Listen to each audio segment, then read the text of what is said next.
سیدہ فاطمہ کی کنیز تو وہ ہے جو کہ شوہر کی غریبی میں اس کا ساتھ دے، اس کی ڈھال کرے، اس کی مالداری میں اس کے مال کو محافظ ہو، جب شوہر گھر پر نہ ہو تو اس کے گھر اس کے بچوں کی حفاظت کرے۔ عورت تو وہ ہے جو کہ باپ کے گھر سے شادی کا جوڑا پہن کر اور شوہر کے گھر سے کفن پہن کر نکلتی ہے۔ ارے اپنے جھگڑوں کی داستان لے کر کبھی ماں باپ کو بہکانے نہیں آتی، ورغلانے نہیں آتی، بلکہ اگر وہ آ بھی جاتی ہے تو سنت دعوت شکر دیتا ہوں کہ رونق پروین آئے اور اپنی تیاری کو ہم سامعین کے سامنے پیش فرمائے۔ رونق پروین مائک پر تشریف لائے۔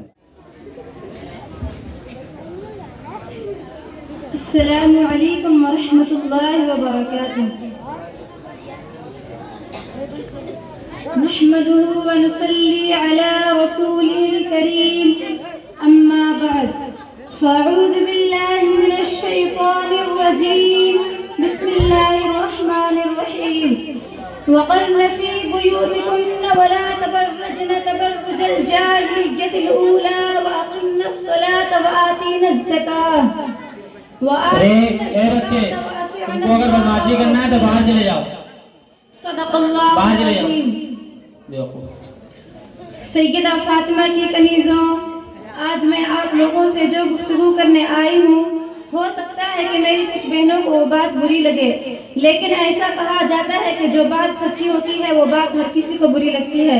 تو آپ اس کو اپنی دل پر نہ لیں بلکہ اپنی اصلاح کرنے کی کوشش کریں، کیونکہ عورتیں آج کل اپنا ماضی بھول چکی ہیں۔ آج عورتوں کو صرف مالدار شوہر ہی چاہیے، بیٹیوں کو ہی نہیں بلکہ ماں باپ بھی اسی تلاش میں رہتے ہیں کہ لڑکا مالدار ہو، اچھا کماتا ہو، تبھی بیٹی کی شادی کریں گے۔ حالانکہ ہمارے آقا صلی اللہ تعالیٰ علیہ وسلم نے فرمایا کہ جب تم نکاح کرو تو سب سے زیادہ اہمیت تم دین کو دو، جو تمہارے نزدیک دین میں جو سب سے زیادہ بہتر ہو اس سے تم اپنی بیٹیوں کا نکاح کیا کرو۔ اور مردوں سے کہا گیا کہ اگر تم نکاح کر رہے ہو کسی عورت سے تو اس عورت کی تم سب سے زیادہ جس چیز پر توجہ دو تو اس کی دینداری ہے۔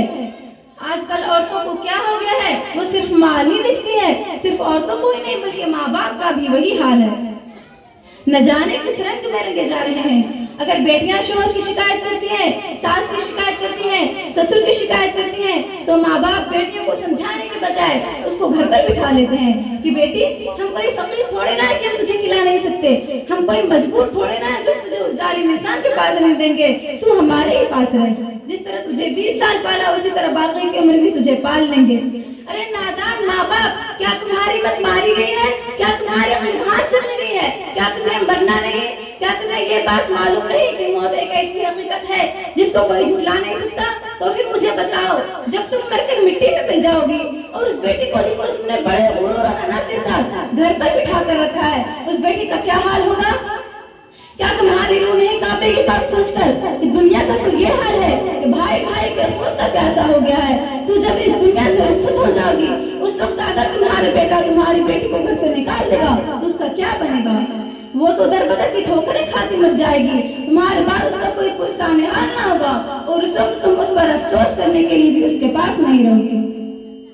بتاؤ ذرا، آج تم اپنی بیٹی کی بات پر مغرور ہو جاتے ہو، آج تم اس کی بات پر تکبر میں آ کر اس کے سسرال والوں سے رشتہ توڑ لیتے ہو، کل جب تم اس دنیا سے چلے جاؤ گے، اس دنیا میں نہیں رہو گے تو تمہاری بیٹی کہاں کی رہے گی؟ نہ مائکے کی رہے گی اور نہ اس سسرال کی۔ ارے نادانو، اگر تم نے عقل سے کام لیا ہوتا، اپنی انا کو فنا کر کے اپنی بیٹی کو سمجھا دے کہ بیٹی اب وہی تمہارا گھر ہے، کچھ پریشانیاں ہوتی ہیں تو اس کو برداشت کیا کرو، کیونکہ زندگی کسی کے ساتھ بھی آسان نہیں ہوتی، ہر کسی کو مشکلوں کا سامنا کرنا پڑتا ہے۔ اگر تم اپنے غرور کو توڑ دیتی اور اپنی بیٹی کو سمجھا دیتی تو ہو سکتا ہے کہ اس کا گھر بچ جاتا، لیکن تم مغرور ہو کر کے غرور میں آ کر اس مرد کو کورٹ کی چکر لگوانے کی دھمکی دیتے ہو۔ ارے وہ تو مرد ہے، وہ تو اپنا گزارا کر لے گا، مگر بیٹی تو تمہاری ہے نا، اگر تم اس کی مستقبل کا نہیں سوچو گے تو پھر کون سوچے گا؟ کیا فاطمہ کی کنیز کو یہ عزت دیتا ہے کہ اپنے شوہر کو کورٹ کی چکر لگوائے اور خود بار بار کورٹ میں حاضری دے؟ ارے تمہاری عزت کو تو میرے رسول نے کعبے سے بھی بلند کر دیا اور مسلمان کی بیٹیوں کو عبادت کے لیے مسجد میں جانے کے لیے منع کر دیا۔ جب مسجد میں عبادت کرنے نہیں جا سکتی تو پھر کورٹ کی چکر لگانا کتنی بری بات ہے۔